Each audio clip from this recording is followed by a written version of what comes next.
Hello, everyone, and welcome to the first, well, not first, but the first in this new Manic Expression Digression Session. Not only the first episode of this show for this, but the first video officially that we are posting on what is the revamped Manic Expression YouTube channel. My name is James, and I would like to welcome my co-host Martin, also known as Some Jerk from Boston. And anyone who's listened to the show will know that I'm not even the first host of the Digression Session, but I am back. I actually might be the longest host of the Digression Session. I think I eked out Big Black Hat Man by maybe like half a season or something. And it was Patricia did it too for a while. Oh yeah, because I split in half at one point. I had to stop for a bit, and I think Patricia took over, and then I think I came back for the back half of it. So wow, wild times. And I have not done many episodes of this because back in the day when we used to do it, I'd have a migraine afterwards from like the chaos of, I think there was one episode I did where there were like, I was one of like 10 people. Oh, and yeah. Everybody was talking at the same time except for Kyle. And I think Ryan used to do it a lot too. And neither of them ever spoke. Kyle would occasionally say something really, really funny. Like if he spoke, it was going to be funny, but he didn't speak often. The show was, in its inception, it was chaos. But we're going to try and make this show a little bit more streamlined.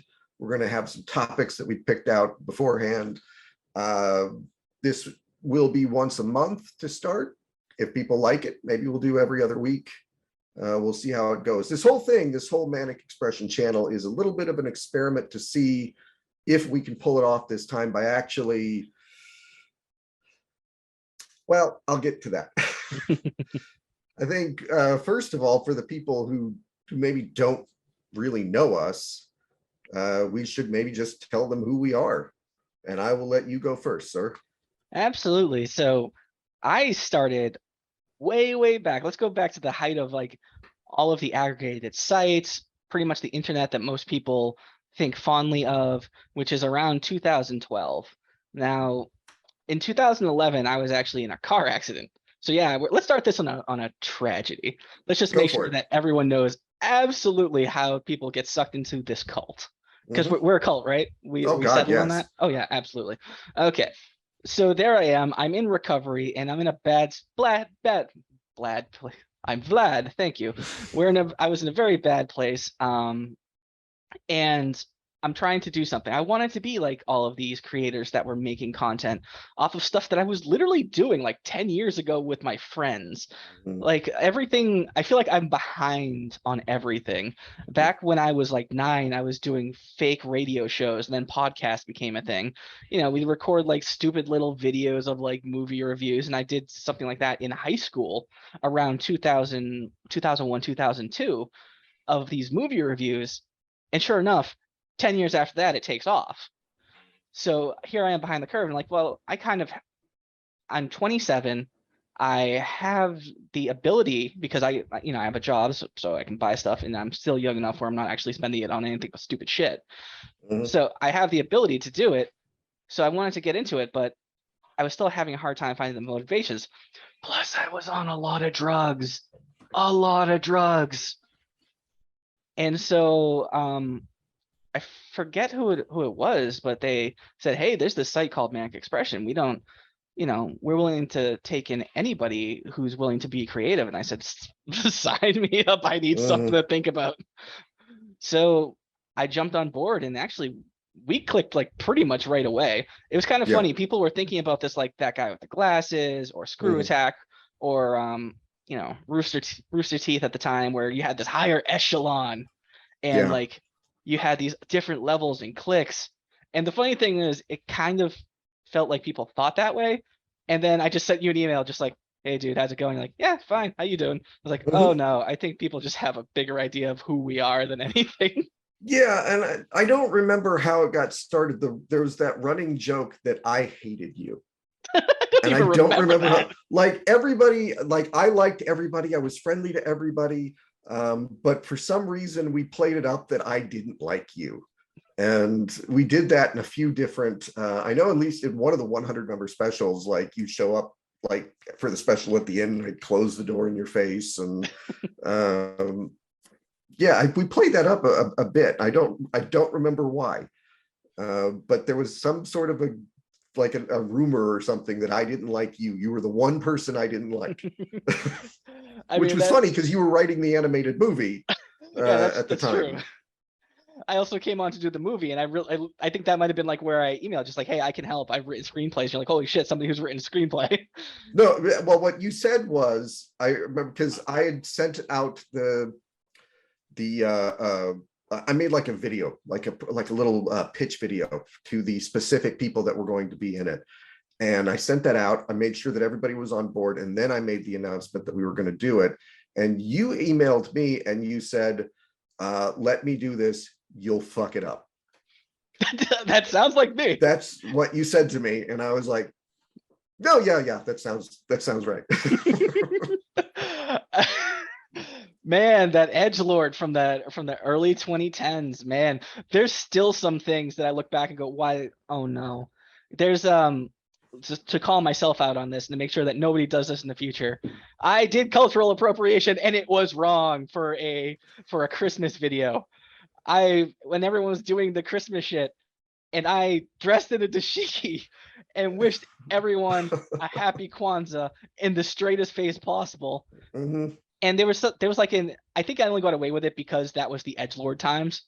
Yeah. I hope that video is lost forever. And if it's not, it needs to be a testament to what not to do on the internet anymore. That was wrong. It was wrong then and it's wrong now. So you found Manic Expression, and Manic Expression was an aggregate site that had a reputation for being welcoming, that had a reputation for there were no stars, there were no it was we had people on there like Decker Shadow who was at least at the time he wasn't as big as he is now, but he was still growing. People knew who he was.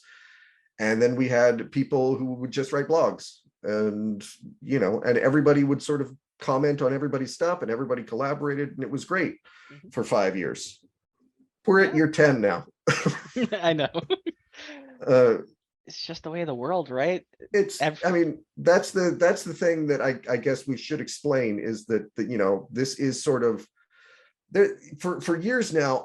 For about 5 years now, I've been like, what do we do to keep this site relevant? What do we do to like keep things going? What do we do to get back to the good old days?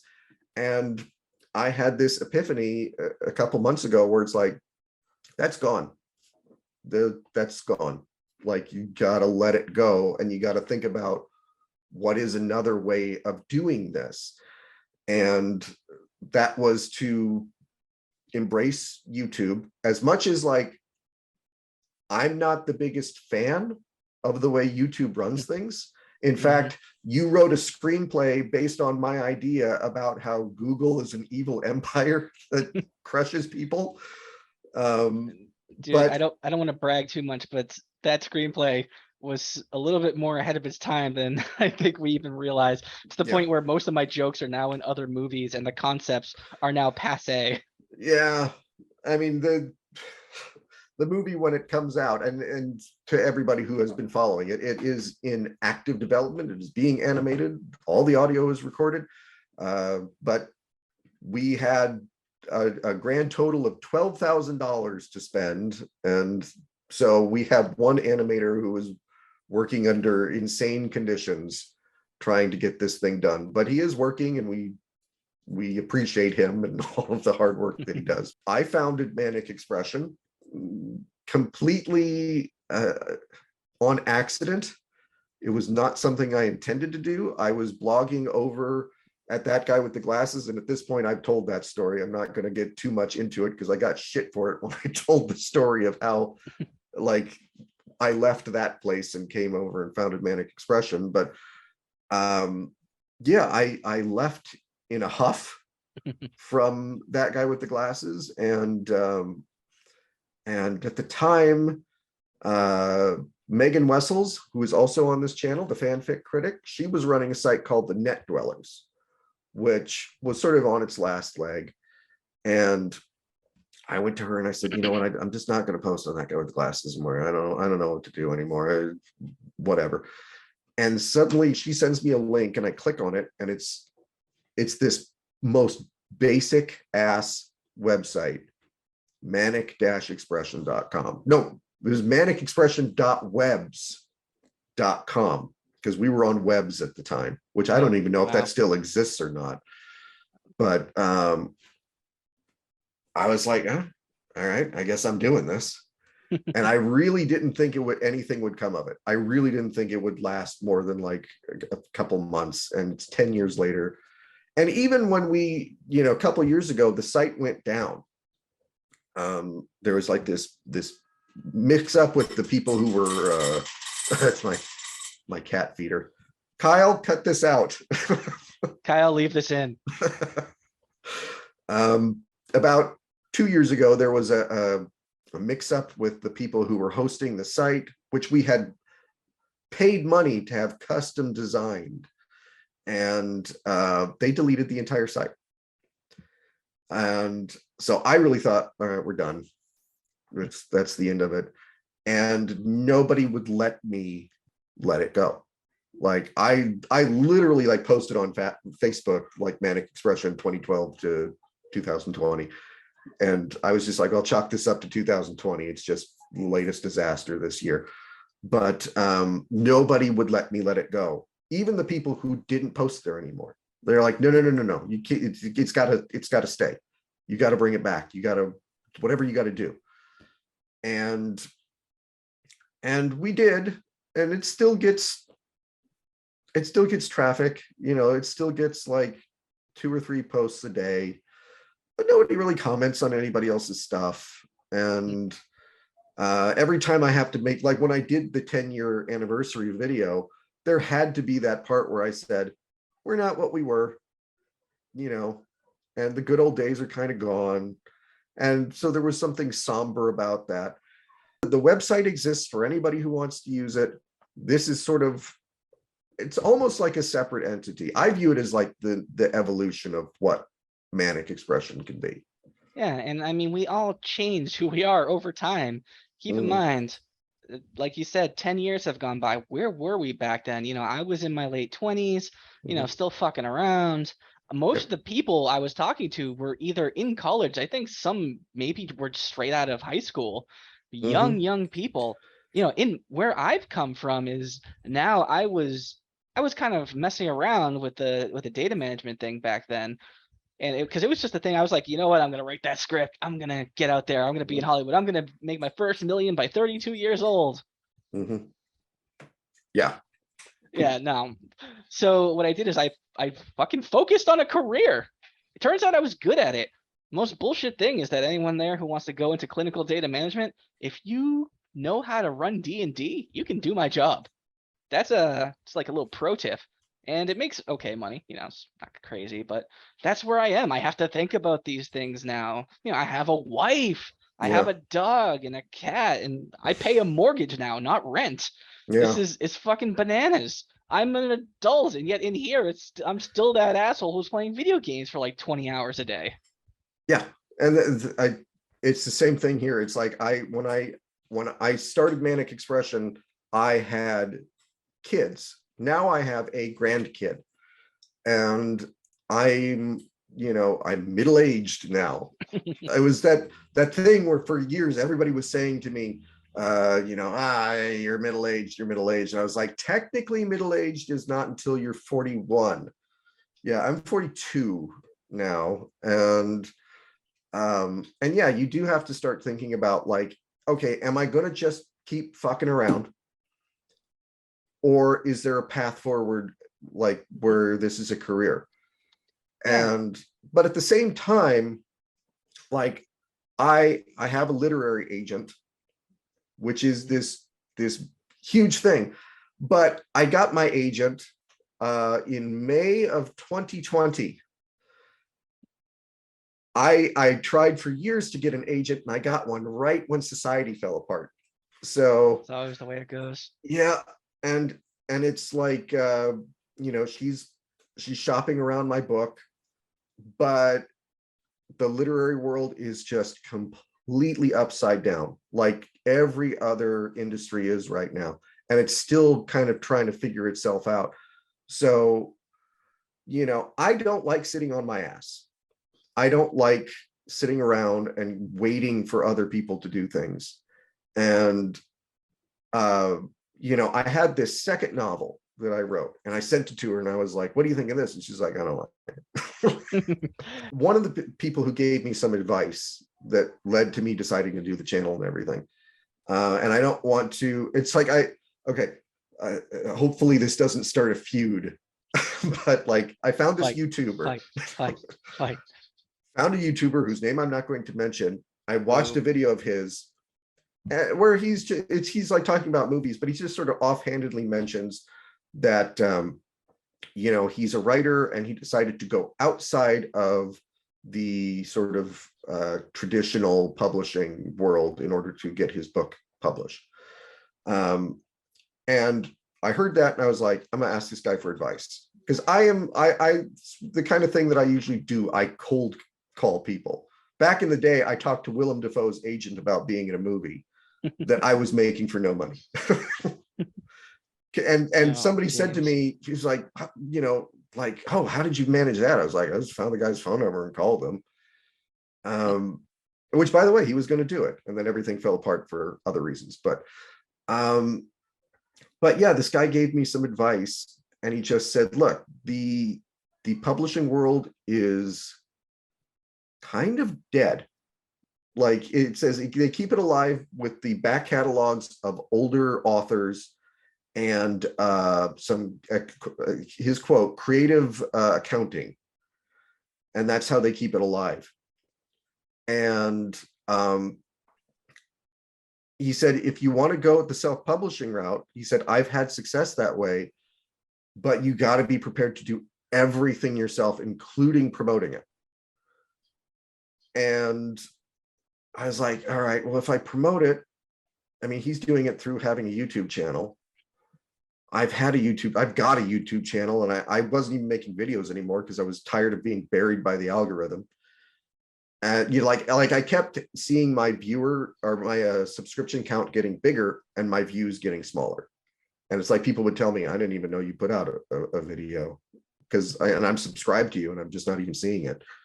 But so I wasn't going to do it. And I thought, maybe if we could do it as a group, because I knew other people who were frustrated in that similar way. And I was like, maybe we could do it as a group.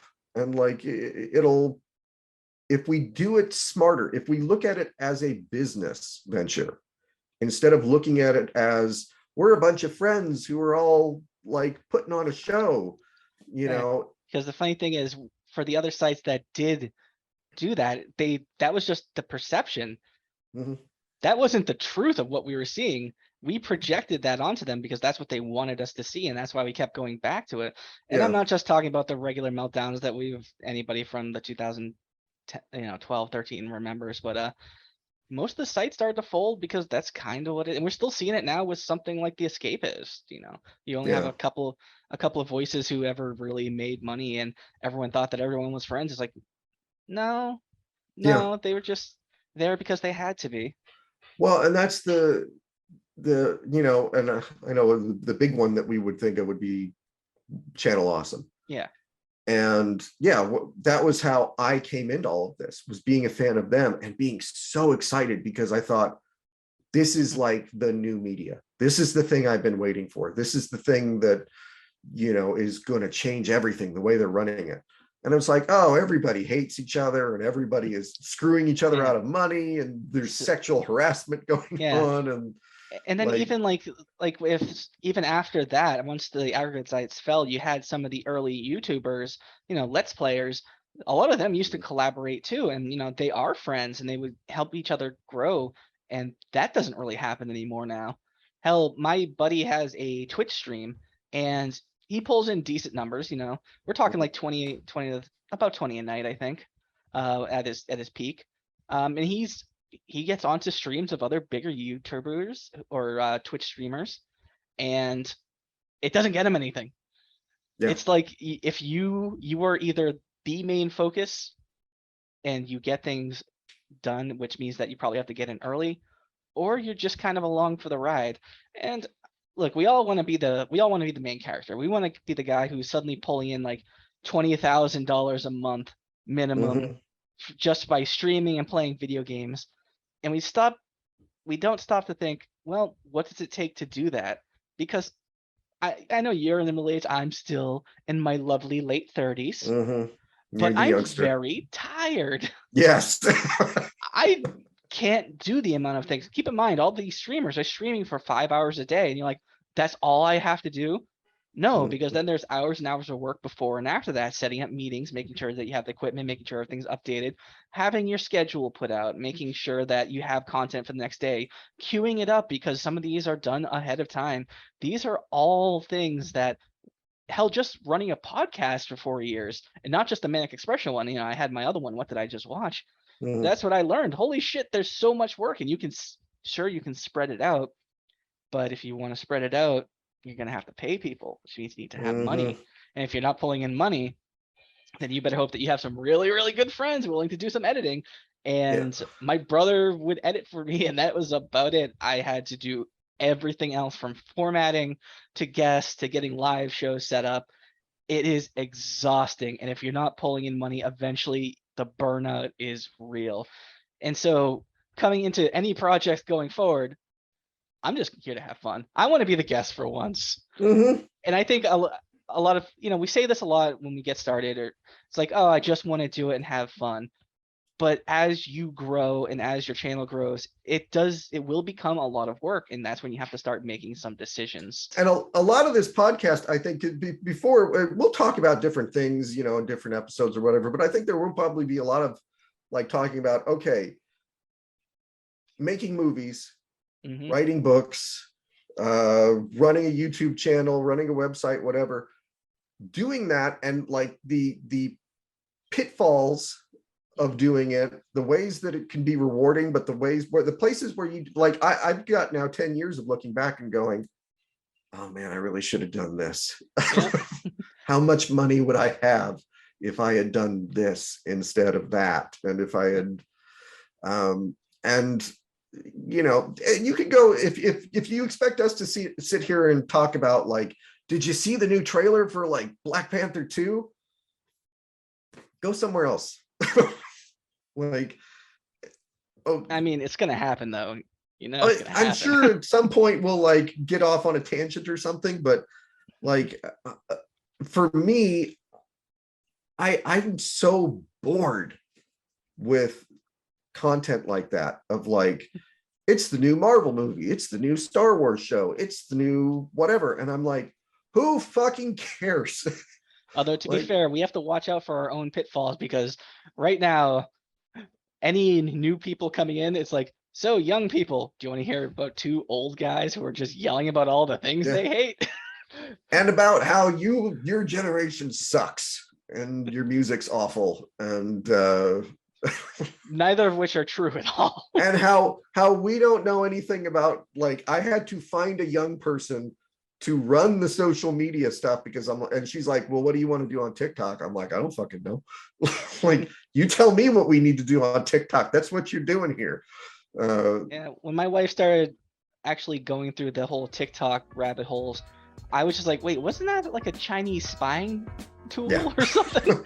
Because that wasn't generated here in America. That was developed overseas, and I'm pretty sure it had a lot of shady shit on it. Hello, I'm the Fanfic Critic, and you are watching the Manic Expression Digression Session. Thank you for tuning in. But at the same time, we do have a certain amount of experience in these things, and we fucked up a lot. Like, we fucked up a lot. And and also too, I mean, I think we both gone through what a lot of people can relate to. A lot of people, they say, I'm going to write a book. They don't write like a 6-volume like collection of short stories and then self-publish it and then go to a writer's conference to pitch it, only to have every agent there go, nobody reads short stories.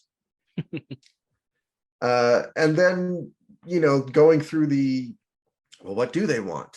And then, you take the classes, and then you listen to the agents speak, and then you start submitting to you write the novel that you think they want. Then you start sending it out, and you get 100 rejections before finally one of them goes, all right. So yeah, we've got some experience in the and then making a movie.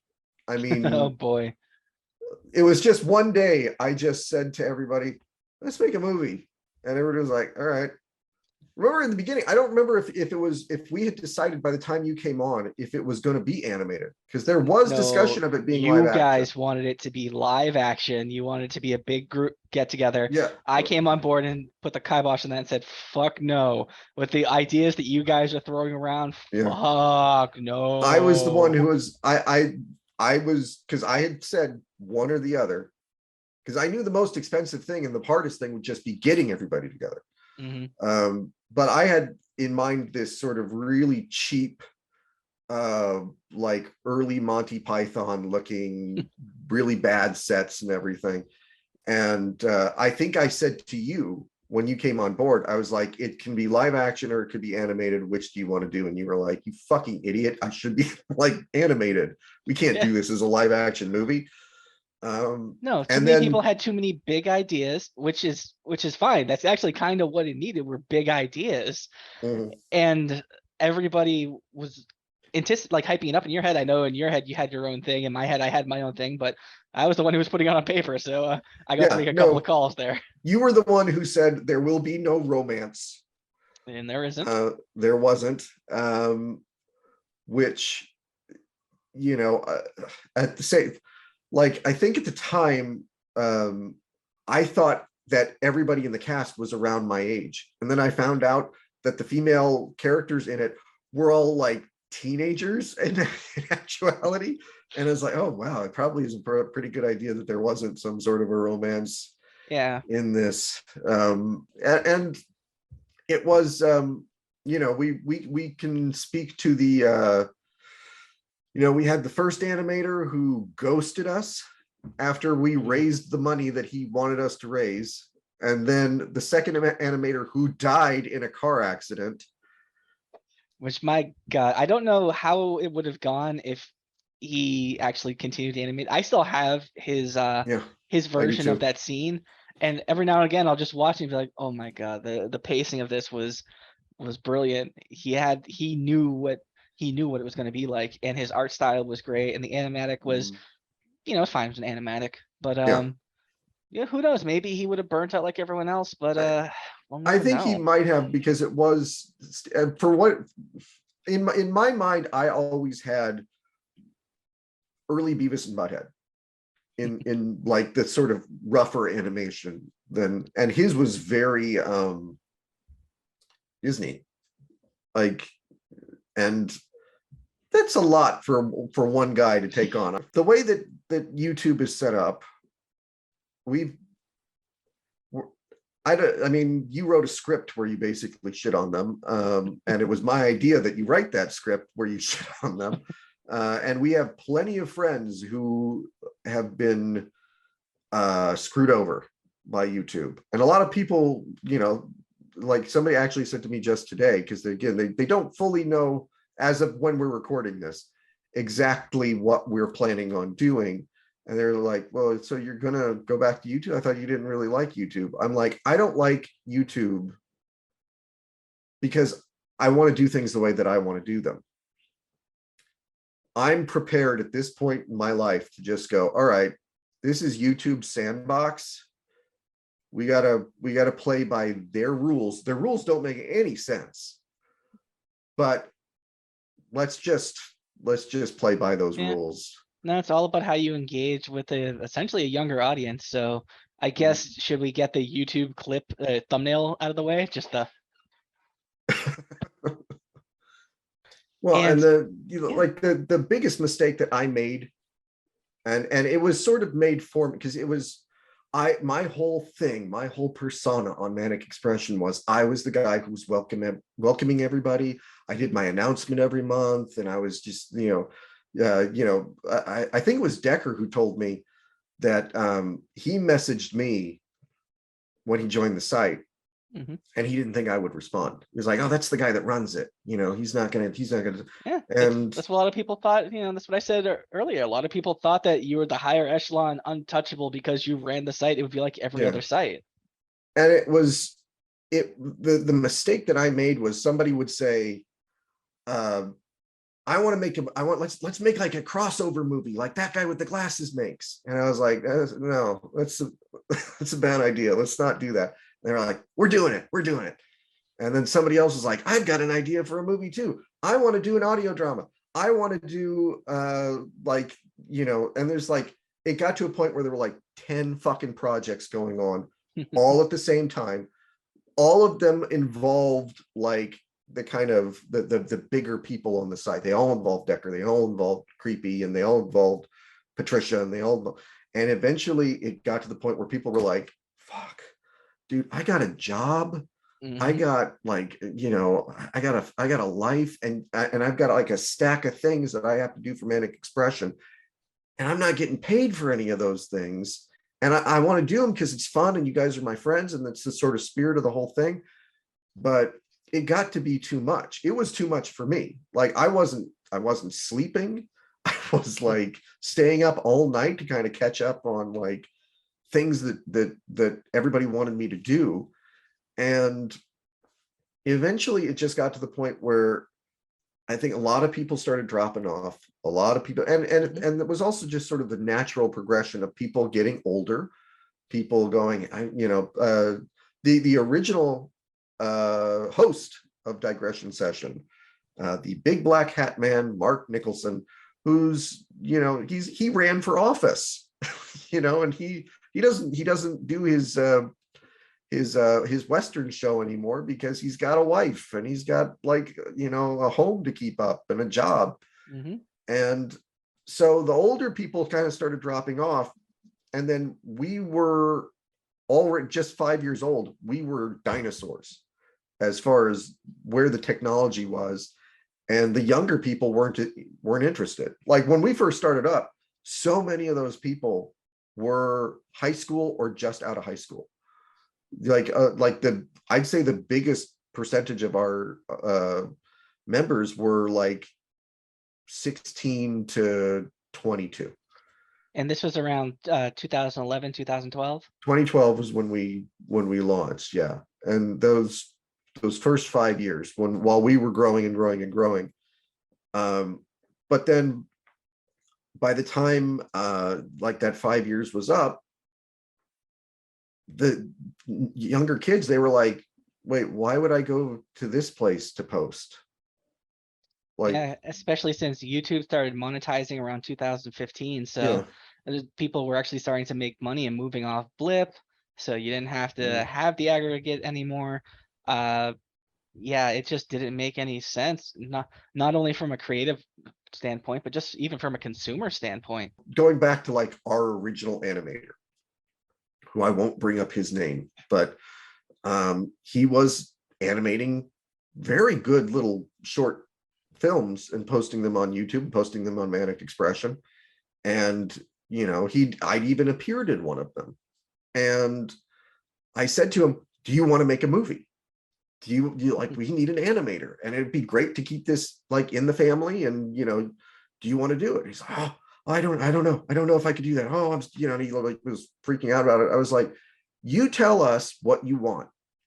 Like, he was like, oh, I don't want to get paid. I was like, no. This is going to be a lot of work. You need to get paid for this. And he said, okay, well, how about this? I'm going to need some new software in order to animate like this level. And if you get the software and let me keep it when we're done, then I'll consider that compensation. I was like, okay, great. I was like, how much do you need? He was like, $500. I'm like, I'm going to get you double that. And we did the Indiegogo campaign. We ended up getting like $1,200. And I'm like, I go to him. I'm like, we got the money. Hello? Hello? Are you there? And it was just, and like a couple years later, he emailed me And he was like, dude, I freaked out. I was like, this is too much responsibility. This is too much. So it when I was putting this together, I was like, who's actually going to follow through? Who actually is going to? And there are certain people, like, people maybe wonder, like, why isn't Decker part of this? It's like, dude, do you know how much work Decker puts into his own channel? Like, and he has such a large, and it's not to say, like, I would love to have Decker on this podcast, because I would like to, like, talk about the movie, bring on people that worked on the movie, and kind of give everybody an idea of who wants to do this kind of thing, what goes into the making of something like that. So I'd love to bring on Decker at some point. And if Decker is seeing this and he's like, well, I'd like to be a part of this channel, dude, fuck yeah. But yeah, hell, you don't even need to do anything big. I'm going to be a part of this podcast. I am literally doing nothing else because it's too much work for me. The most cynical person that I talked to about this was Creepy. And Creepy basically said I was like, hey, what do you think of this idea? And he was like, okay, you need to have, like, a business plan. You need to have, like, this figured out before I'll even agree to do it. And, that was actually kind of what I wanted to hear. Because like I said, the first time when we launched the channel, it was, I don't know, let's just do this. It'll be fun. And this time it's like, no, I don't think anybody's going, like I said, you can't go into these things expecting to become millionaires, but you can go into it and hope to make some money. And like I said, when I was talking to that YouTuber, who, again, I won't bring him up, because when I looked into it afterwards and I watched more of his videos, I was like, oh my God, I don't know that I want to be associated with this person too much, because there's some problematic beliefs there. But the advice he gave me was good, which was, you can take your destiny into your own hands.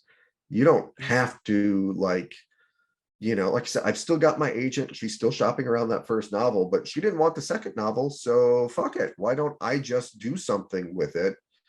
And then, like, promote it through the YouTube channel, promote it through the social media stuff. And that's when I started going to, like, the other people. Ichabod Todd, who a fantastic musician, who's doing the score for the animated movie, and also a lot of the cleanup on the audio for it.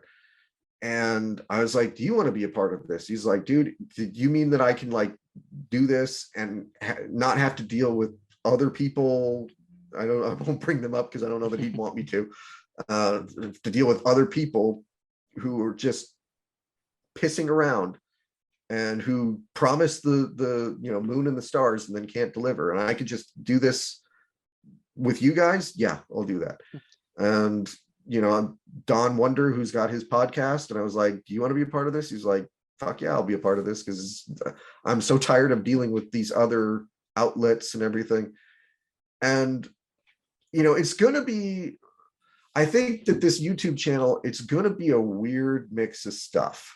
Like I said, we're gonna have a weird mix of people on here talk, like Ichabod Todd. He's gonna bring on some of his music and stuff, but he's also going to, like, make behind the scenes sort of tutorials about editing audio. And he suggested that, like, well, what do you think about me doing this? I'm like, I'd fucking watch that. If I was trying to learn how to do that, I'd watch that. We'll have Tim Deanna on here doing movie reviews, and we will have Creepy on here doing something. I don't want to announce what it is yet, because I think he's still trying to figure it out, but he's got an idea about, like, a very different thing that he can do. We've got Don Wonder, who will be bringing his podcast that I've been a part of now for the last couple of years. A weird kind of, I mean, we're the only people who talk about movies that kind of remind us of Woody Allen movies. Like, okay. Yeah. And like I said, we could make a video about, like, let's talk about, like, let's do a review about how She-Hulk sucked. It's like, Well, why would you watch us do that? You could watch like 500 other people make that exact same review. So I guess what are our new predictions? Because remember, there was a time when even these roles were reversed, and I would be the host, and James would be the guest, and now it's the opposite. I get to sit around, fuck around, and have fun, and James has to think up topics and formats and all that good stuff. But Although now, Martin still had to figure out how to record. yeah, that's always going to end up being my forte, is figuring out what bullshit goes wrong. And believe me, I have some wonderful stories about that, but I guess you'll have to stay tuned. Yep. But yeah, going forward for like just myself, I don't really have as much of a horse in the game now. So I'm actually going to be seeing this as an outsider. My expectations are just, you're going to do fine. I can't wait to see what other people are going to be doing if you're going to take it in crazy new directions. And I hope that you don't fold back in and fall under things that are just convenient or things that are comfortable, because these are convenient, comfortable things from 2013, 2014, 2015, and that shit is not going to work anymore.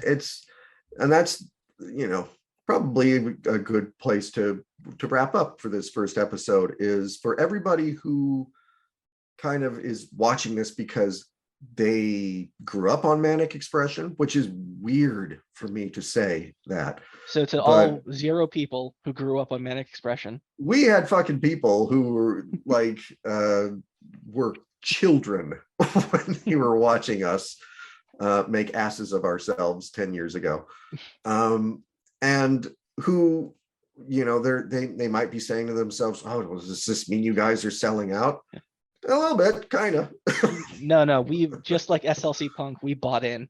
Yeah, but we're, we want to keep the same spirit of what Manic Expression is. We just want to do it in a way that, for us, is going to be like there's going to be some sort of a possible future in it, because there's a reason you don't see a whole lot of guys in their 50s and 60s doing this. There's not a lot of guys who are like 52 years old who go, "I'm going to be a YouTube star."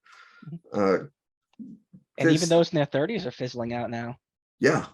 And, like I said, this isn't really about like, we want to become YouTube stars. We want to become TikTok sensations. This is more like, okay, we have fun doing this, but this is also a thing that the people who are involved in the channel want to do. Like, if they had their way, this would be their career. So that's our first episode then. The next episode will just be Martin and I one more time. But after that, we're going to start bringing in some guests, and anybody who has ideas for topics, questions you want to ask us. Hey, you losers who kind of like couldn't figure out how to do this shit, but you're old now, so you kind of know some stuff. Talk about this. Comment below and let us know what might interest you for us to talk about. It's true. We're elderly and susceptible to any sort of information that comes our way. In internet years, we are fucking old. So, but yeah. So, okay. Thanks for tuning in. We hope you enjoyed it, and we will see you next time on the Manic Expression Digression Session. Adios.